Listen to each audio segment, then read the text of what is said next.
we have to look at the divine personality from this standpoint.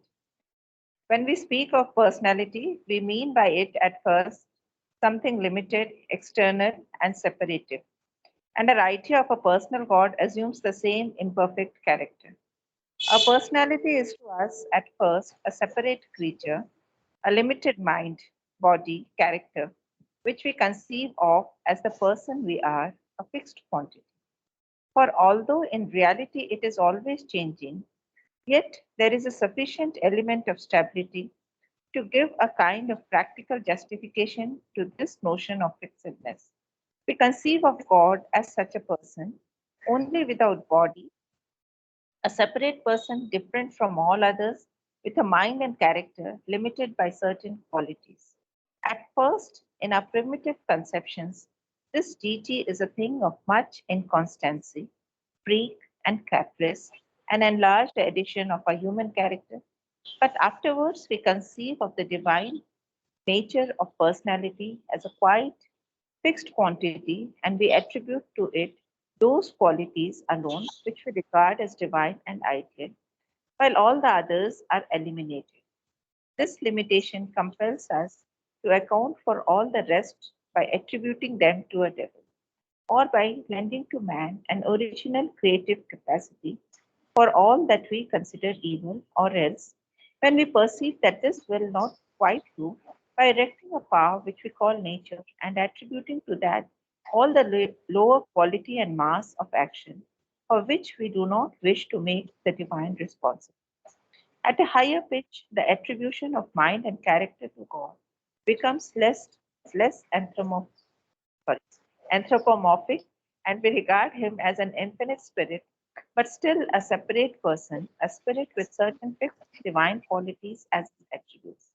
So are conceived the ideas of the divine personality, the personal God, which vary so much in various religions. Okay, so he is discussing the personality of the divine. And so, and he has explained very well. We look at what he said. We have to look at the divine personality. When we think of personality, we are always thinking that it's like us. Okay, we always think of something limited personality. But God is not personal in the sense that we understand normally. He is infinite and personal at the same time, which is very difficult for us to understand by the logical mind because we want to make differences. How can something be personal and impersonal at the same time? Very difficult for man. But that's exactly what we have to try and understand at least, understand at least in an intellectual manner, with the mind. See, even when Ramakrishna was constantly seeing his mother, or Sri Ramda was seeing Sri Krishna everywhere, okay? So there is still the question of personality. He is also in person. When you have the spiritual experience, it becomes possible to understand. But when we don't have, then we are limited only to the idea, the imperfect idea of personality. Okay? So, I'll read each sentence. We'll see what he said. We have to look at the divine personality from this standpoint, the standpoint of infinity. Okay, so when we speak of personality, we mean by it at first something limited, external and separated. Okay? Our idea of a personal God assumes the same imperfect character because we are trying to attribute what we understand by personality to the divine. We can do nothing about it. There's nothing wrong to begin with. Okay. For instance, when I think of the divine, I'm thinking of either mother or Sri Ramda. Okay. And there we are thinking of the body. Okay.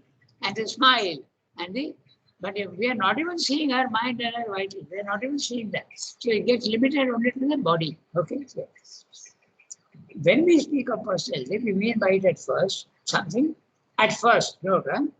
something limited, external and separated.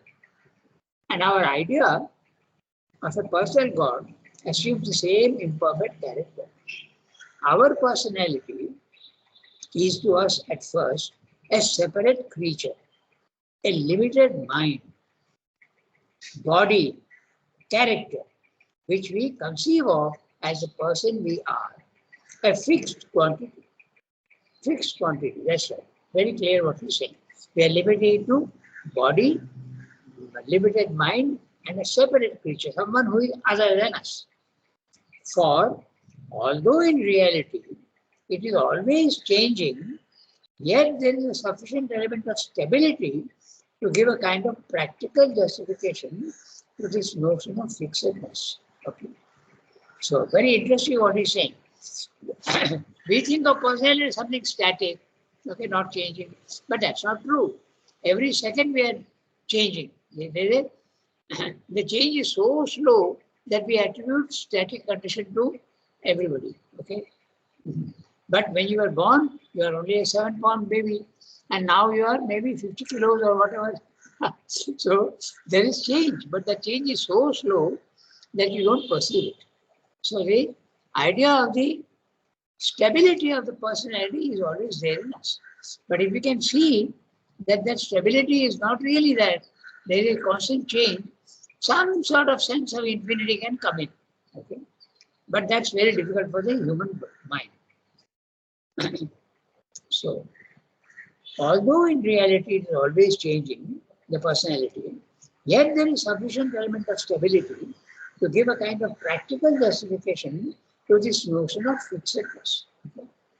It's practical justification.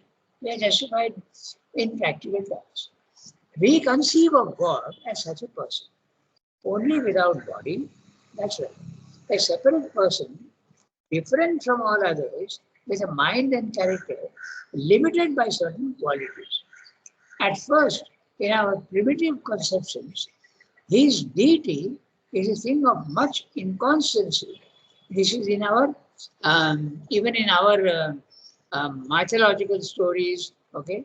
Even in the Greek mythology, the same thing is there. Sometimes gods are jealous, and sometimes they are fighting with each other. Okay, all this sort of, we have the much inconstancy, freak, and caprice. Okay, so we are attributing our own. He uses the word anthropomorphic afterwards. Anthropomorphy is attributing human qualities to that which is not human. Okay, and it need not be only gods. It can also be animals. For instance, we have Panchatantra, where stories are told to us from with animal examples. But the animals are given the human character. Okay, is also Aesop's fables. All these are using animals and attributing to them human qualities, and you get a moral out of those stories. Okay, so anthropomorphy is the attribution of human qualities to that which is not human. Okay, like you have Tom and Jerry. Okay, Tom and Jerry cartoons. They are two animals, cat and dog, cat and mouse. But you are attributing human qualities to them. Okay, so that is anthropomorphy. That's what we are doing with God also. Okay. But afterwards we conceive of the divine nature of personality as a quite fixed quantity, and we attribute to it those qualities alone which we regard as divine and ideal, while all the others are eliminated. Because then we have to also attribute jealousy, envy, greed, anger, all these things also we have to give to God. But that much sense we have got, and we say, no. God can't have all that. So all these things are only others, devil, okay, or Mara, okay. So that is separated. He is discussing the human idea of personality of God. Okay. This limitation compels us to account for all the rest by attributing them to a devil, or by lending to man an original creative capacity for all that we consider evil, or else when we perceive that this will not quite do, by erecting a power which we call nature, and attributing to that all the lower quality and mass of action for which we do not wish to make the divine responsible. What Srimbe is saying is very interesting here. We'll have to look at it a little carefully. This limitation, okay, I'm reading that sentence again. compels us to account for all the rest by attributing them to a devil. This is normally the Christian religion and the Islamic religion, and even in the Zoroastrian religion also we have the same. Ormuzd and Ahriman. Okay, so that there is a division between the two. But these are at a very fundamental level. But when you become slightly more philosophical and you are more intellectual, then you say, oh no, for instance, you are in the Advaita philosophy. So there's no devil there. Everything is divine. But still there is imperfection. So what do? That's what Swami is discussing. Or by lending to man an original creative capacity for all that we consider evil, or else when we perceive that this will not quite do, by erecting a power which you call nature. So philosophical mind will say, okay, imperfections are there, but they are only in nature. Okay, that's what we did a chapter on life in life divine, origin of evil and all that. So evil is not there in God, but it is there in nature. Okay, that's what you do. It is there at the lower level. That's what Swami is referring to. Okay, so at a higher level than the normal man. Normal man, God can't be bad. So we attribute everything to the devil. But in the slightly philosophical mind, this question comes up that there is no devil, but imperfections are there. So how do you account for it? By attributing them to nature. Okay? That's actually speaking, there is no evil and there is no falsehood and there is no suffering. But you are looking at it. Okay? Srebdo says in Life Divine, very interesting. He says, essentially, there is no falsehood, no evil, and no suffering. But practically there is. He uses the words essential and practical. Okay? Practically, we do experience it. So we have to explain that. Okay? So that's what he's saying here in his words. At a lower level, you will say devil. But at a slightly higher, more intellectual level or even spiritual level, imperfections are there, not in God, but in nature. Okay? Or the lower hemisphere. Okay? So by erecting a power which you call nature, and by attributing to that all the lower quality and mass of action for which we do not wish to make the divine responsible. We are very kind and we are saying, no, divine is not responsible for all this. Note interestingly that the Advaita does not do that. Advaita has the courage and the frankness to admit that everything is divine. Then how do you account for falsehood and evil and suffering? It's your limited consciousness which is seeing that. Raise your consciousness to another level and you will see that your previous view was wrong and your view is changing. So that's what the answer will be in the Advaita level. Okay? That will not quite do by erecting a power which is called nature and attributing to that all the lower quality and mass of action for which we do not wish to make the divine responsible. At a higher pitch, there you are, at a higher pitch, the attribution of mind and character to God become less anthropomorphic. So you don't attribute human qualities to the divine anymore. That's what Sridhar is saying. But still, we have a false idea of the divine personality. At a higher pitch, the attribution of mind and character to God becomes less anthropomorphic. And if we regard him as an infinite spirit, but still a separate person, a spirit with certain fixed divine qualities as his attributes. So are conceived the ideas of the divine personality, the personal God, which varies so much in various religions. The personality of the divine, in every religion it is different. Some will say God is love. Some will say Allah is great. Some will say the divine is infinite. There are so many different ideas. That's what I say. Okay?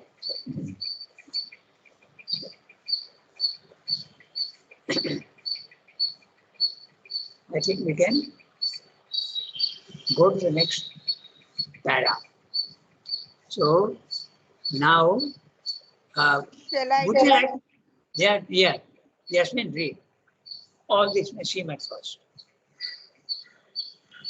all this may seem at first sight to be an original anthropomorphism terminating in an intellectual notion of the deity, which is very much at variance with the actualities of the world or as we see it.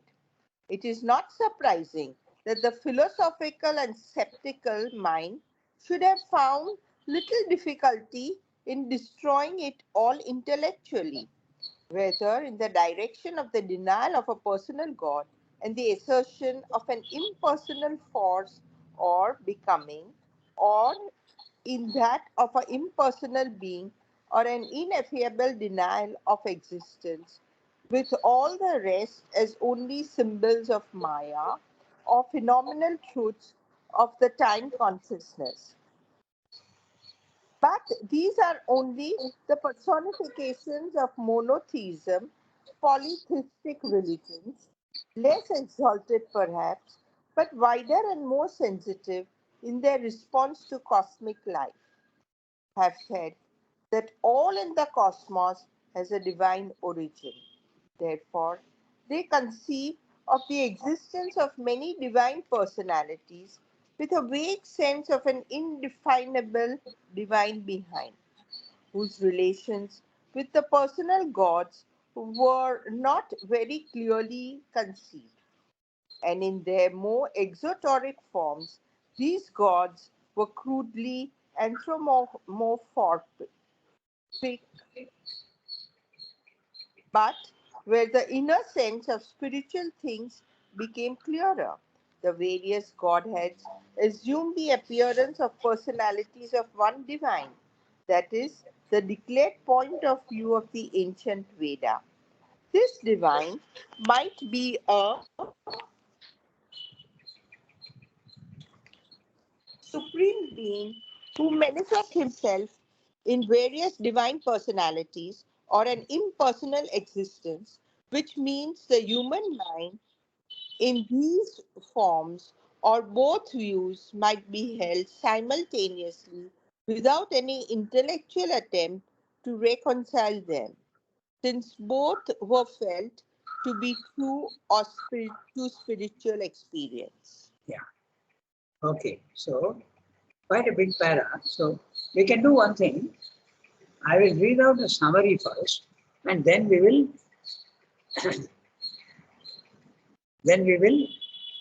uh, read the para sentence by sentence. Okay. All that has been discussed. One second. All that has been discussed in the previous para has been about personality. There are so many wrong conceptions about it that the philosophical reason can easily refute them. It can say that all that has been said about personality can be reduced to this, that in the beginning, the concept of God is a person, is sheer anthropomorphism. Anthropomorphism, I am again making it very clear, the attribution of human qualities to that which is not human. In this case, to God. Okay, God is not human, but we are giving him all the human qualities, including the good and the bad. But later, at a slightly higher sophisticated level, it amounts to nothing more than an intellectual notion of a deity.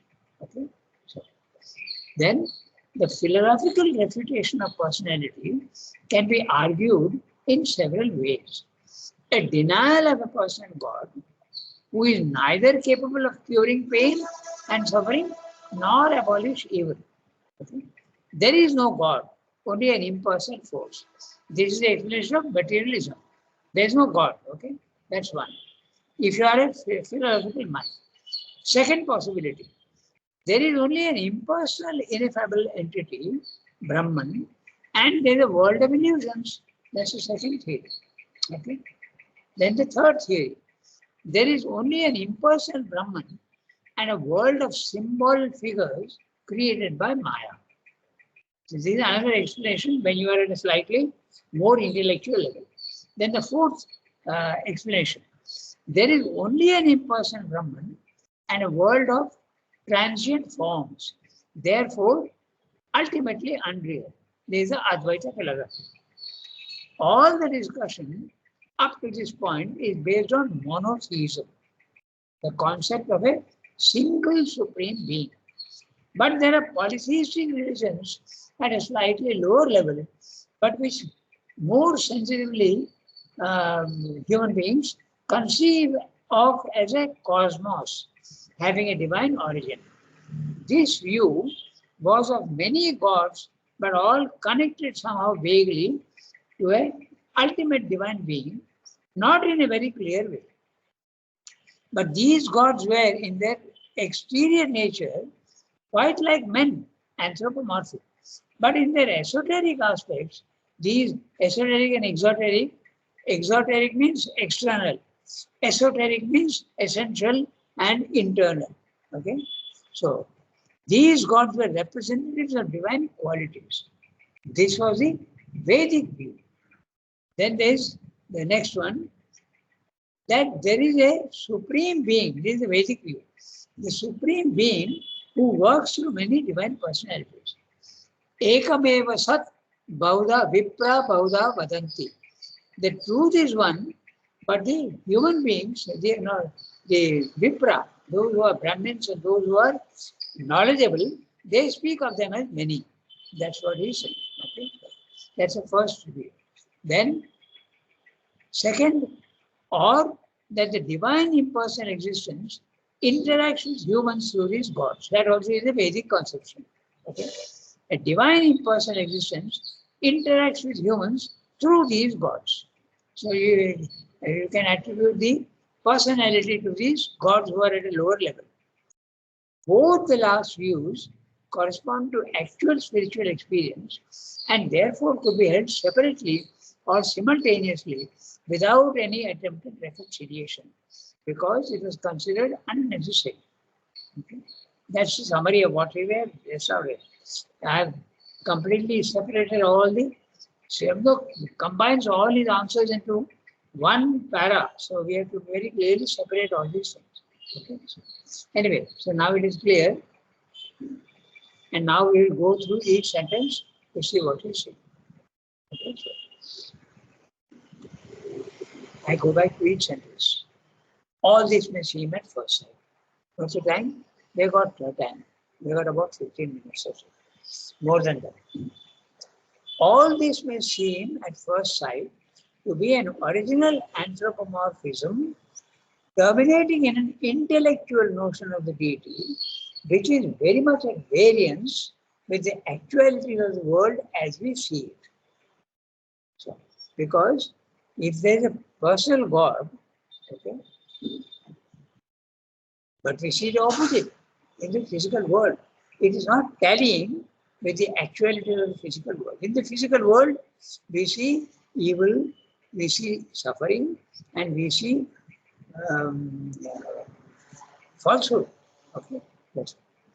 Therefore, it is not surprising that the philosophical and skeptical mind, okay, those who are very intellectual can often be very skeptical, okay, should have found little difficulty in destroying it all intellectually, whether in the direction of the denial of a personal God or the assertion of an impersonal force or becoming, or in that of an impersonal being or an ineffable denial of existence, with all the rest as only symbols of Maya or phenomenal truths of the time consciousness.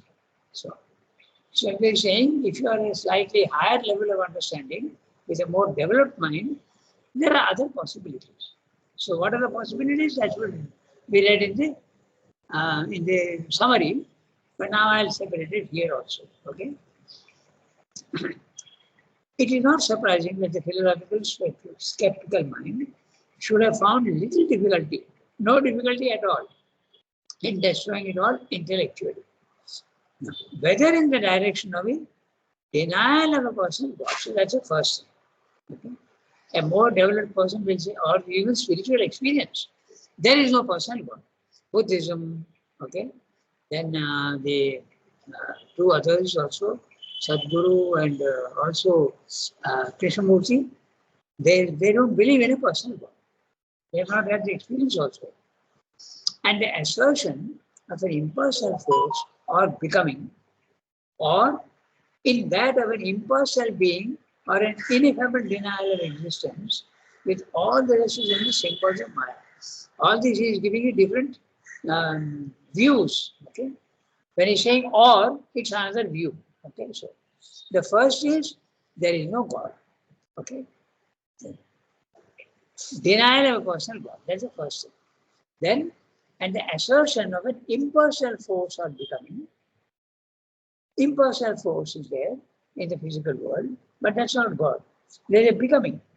Or in that of an impersonal being, or an ineffable denial of existence. I cannot explain to you ineffable, but the world is unreal. Okay, so that's it. Mayavada theory also. With all the rest is only symbols of Maya, or phenomenal truths of the one time consciousness, of the time consciousness. So we are saying that the physical world is not real. There's one, the divine is there, but he is impersonal, and the rest is all what we are seeing here is all symbols only, mind constructions, phenomenal truths of the time consciousness. Because the divine is in the timeless consciousness, but we are in the time consciousness.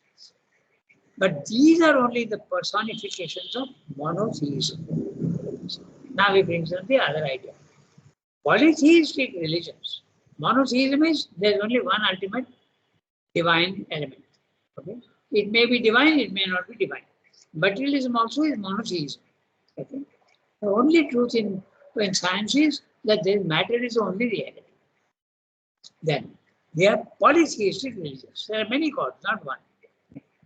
So when the West was studying the Indian systems of philosophy, they first attributed it to, oh, you have got so many gods, you are polytheistic. Okay? Like the savages in many, many places, they think of God as many, many gods are there. So then they realized that no, it's not like that. The gods are lesser manifestations of one God. So they called it henotheism.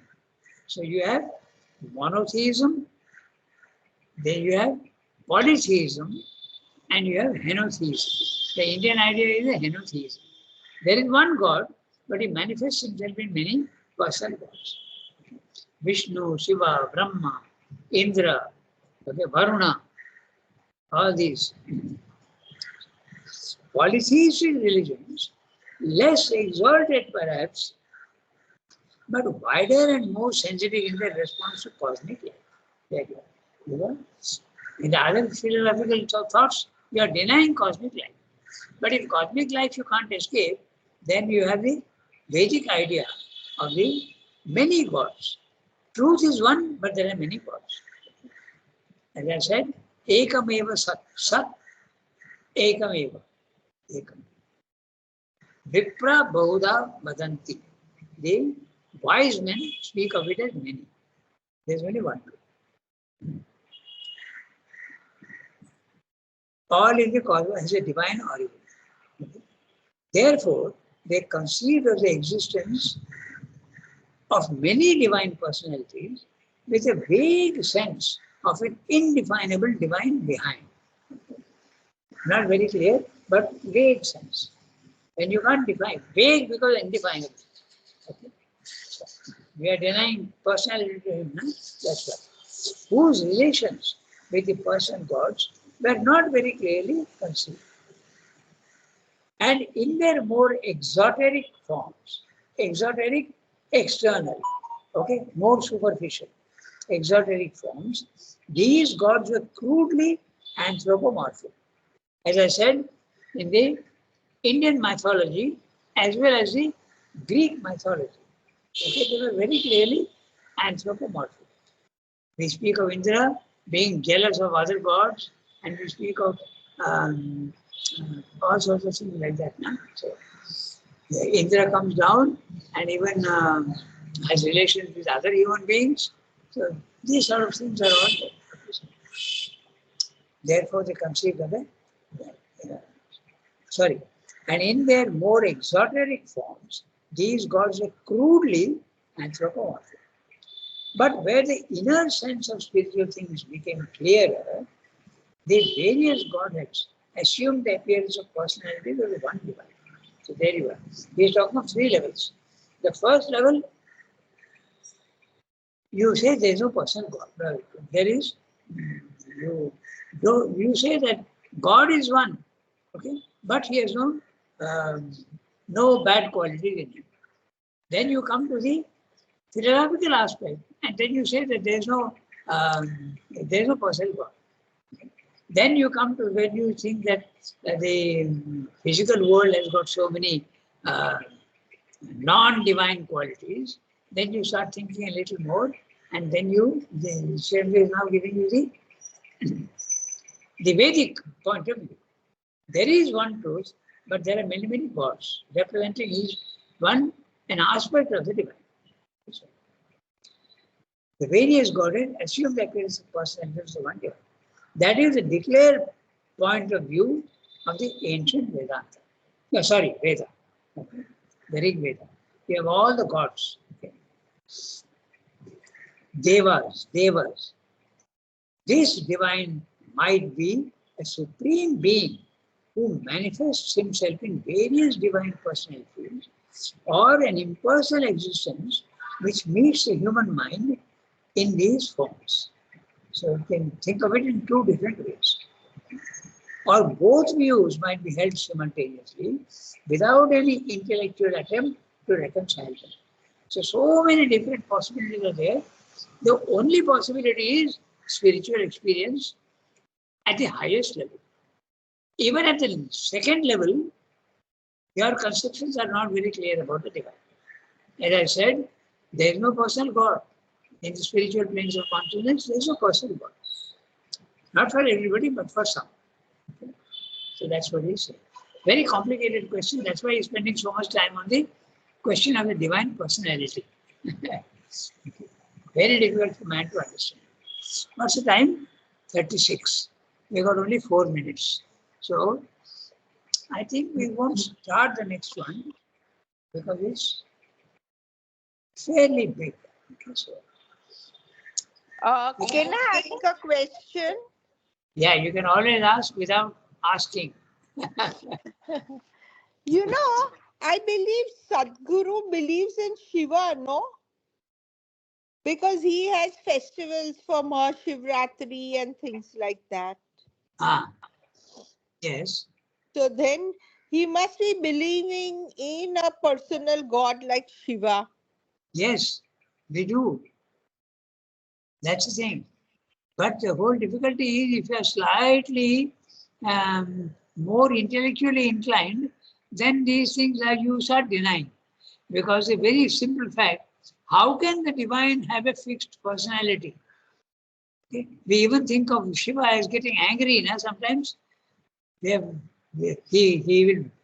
you know the story, na? Shiva was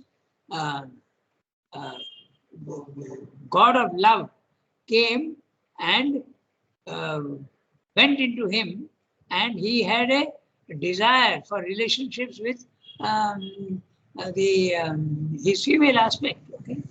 So then he got so angry that his yoga was being disturbed that he burnt the Cupid. Okay? In our Indian system, what do we call them? What is Cupid called in Manmatha? No, what is I forget the name. Okay, but that's the story. So you are attributing anger to Shiva. Okay, so those are the impersonal. Those are the questions. So Srimad discuss from the lowest level to the highest level the conception of the divine.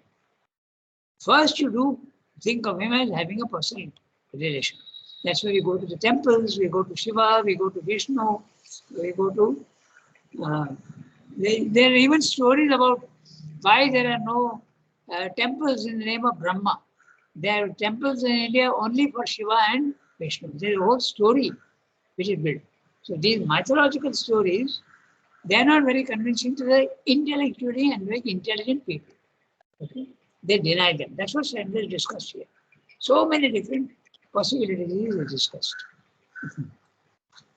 I think no form also has been given to Brahman, except in the Trimurti at Elephanta Caves. Yeah, that's right. Elephanta cave, yeah, it's a very beautiful image. Okay? There is also in Greek and Roman mythology also there is. Okay?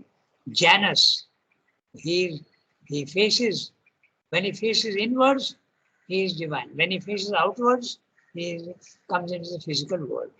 So all these are human conceptions which Shelby is discussing. Okay? But if you go beyond the human mind, then the divine can have personality as well as impersonality, but not in our sense of personality. He is impersonal and personal at the same time, which is very difficult for the mind to understand. Okay? So, we stop here today, 8:40. So, let's cut the link. Shunki has to make Merci a beaucoup. Merci beaucoup. Okay. I will make a note now. Get that? Yeah. If we start changing these